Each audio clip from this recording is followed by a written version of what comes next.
Over the last several weeks, a growing chorus of irresponsible and reckless voices have called for President Trump to shut down Special Counsel Mueller's investigation. At first, these calls came from the fringes of our political discourse. Those who would refuse to put our country and our security before base political instincts. Earlier this year, many of my colleagues on both sides of the aisle were right to push back on these misdirected calls and urge that the special counsel be allowed to do his job without interference. However, in recent weeks, those voices seem to be growing in stridency and in volume.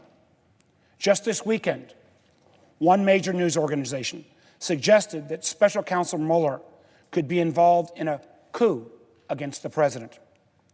One senior advisor at the White House has now outrageously alleged that the fix was in against Donald Trump from the beginning.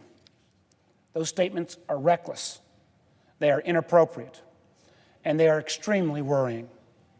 They are at odds with the president's own lawyers who have pledged to cooperate with the special counsel. Beyond being irresponsible, the seemingly coordinated nature of these claims should alarm us all, particularly since in recent days, these baseless accusations have been repeated by several members of the House of Representatives.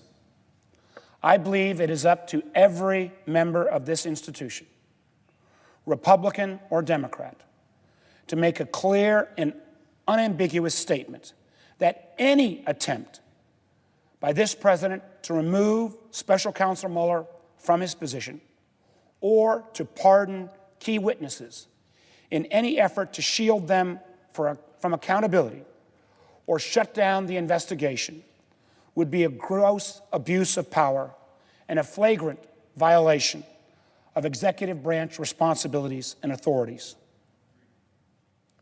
These truly are red lines and simply cannot allow them to be crossed. Let's take a moment and remember why Special Counsel Mueller was appointed in the first place, and why it remains so critical that he be permitted to finish his job without obstruction. Recall last spring, we were all reeling from a series of confounding actions by this president, beginning with the firing of FBI Director Jim Comey on May 9th. Mr. Comey was fired just 2 months after publicly revealing the FBI's ongoing investigation of the Trump campaign and, as we'd find out later, after several attempts by this president to improperly influence Director Comey. Try to put yourself back into those dangerous days. Director Comey's dismissal was met with confusion and widespread condemnation. We needed a stabilizing action from our nation's law enforcement leadership. We needed some certainty that the facts would be found and brought to light, regardless of what they were. 8 days after Mr. Comey's firing, Trump appointee and Deputy Attorney General Rod Rosenstein appointed Robert Mueller to oversee the investigation into, quote, any links and/or coordination between the Russian government and individuals associated with the campaign of President Donald Trump, and, quote, any matters that arose or may arise directly from the investigation. His appointment reassured Americans that there would be a full and thorough law enforcement investigation. The announcement was met with support on both sides of the aisle and received nearly universal praise. In fact, many of the same people who are attacking him today praised Mr. Mueller's appointment just months ago. Indeed, there is much to praise. The fact is that Robert Mueller has impeccable credentials as a man of the law. He has assembled a team that includes some of the nation's best investigators, and he is leading the investigation with the professionalism it deserves. Mr. Mueller is a dedicated Vietnam War veteran and a lifelong Republican, appointed to his current role by Deputy Attorney General Rod Rosenstein, also a Republican. In fact, all of the major players to date in this investigation, former Director Comey, current FBI Director Wray, Rosenstein, and even Attorney General Sessions, who has had to recuse himself, are all Republicans. The charges that some have made that somehow Democratic political bias have crept into this investigation are baseless, given the makeup of the leadership team. In recent weeks, much has been made of some political opinions expressed by an FBI agent during the election last year. This specious line of argument conveniently ignores the fact that as soon as Mr. Mueller learned about these comments, he immediately removed that agent in question from the investigation. If anything, this incident only adds to Mr. Mueller's credibility as a fair and independent investigator. Mr. President, I stand here as the Vice Chairman of the Senate Intelligence Committee. We are in the midst of our own investigation into Russian incursion, and I'm proud of the way that Chairman Burr and our committee has taken on this very difficult task. We've made tremendous progress uncovering the facts of Russian interference in our elections. Our committee's work helped expose the dark underbelly of disinformation on many of our social media platforms. We've successfully pressed for the full accounting of Russian cyber efforts to target our state electoral systems. And despite the initial denials of any Russian contacts during the election, this committee's efforts have helped uncover numerous and troubling high-level engagements between the Trump campaign and Russian affiliates, many of which have only been revealed in recent months. We've got a lot of work to do yet, but our committee has gone out of its way to ensure continued bipartisan backing for this effort, and I'm committed to seeing the effort through.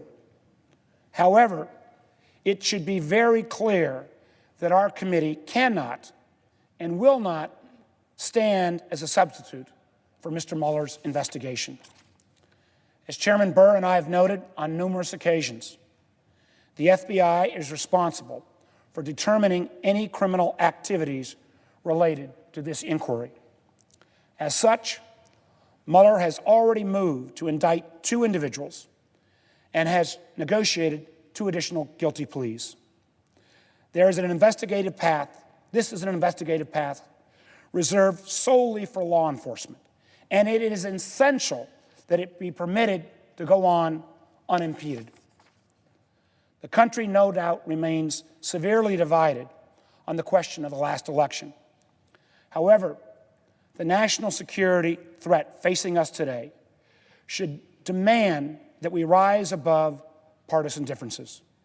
No matter the political divide, surely each of us and all Americans should want to know the truth of what happened during last year's election, and no doubt we all want to know that as quickly as possible.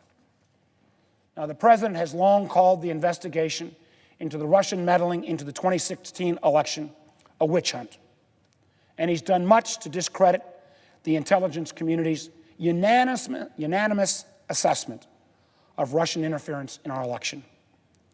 The failure of this White House to lead a whole-of-government approach to prevent this type of election interference in the future, either by the Russians or some other adversary, defies understanding. The President's refusal to accept the intelligence community's assessment and his blatant disregard for ensuring that Russia never again infiltrates our election process has been unnerving and cause for significant concern. In recent days, the President has said he is not considering removing Special Counsel Mueller.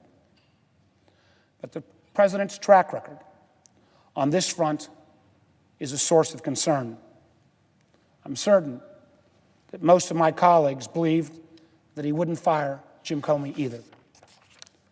Firing Mr. Mueller or any other of the top brass involved in this investigation would not only call into question this administration's commitment to the truth, but also to our most basic concept, rule of law. It also has the potential to provoke a constitutional crisis. In the United States of America, no one is above the law, not even the president. Congress must make clear to the president that firing the special counsel or interfering with his investigation by issuing pardons of essential witnesses is unacceptable and would have immediate and significant consequences. I hope my concerns are unfounded. In many ways, I hoped I would never have to make this kind of speech, but there are troubling signs.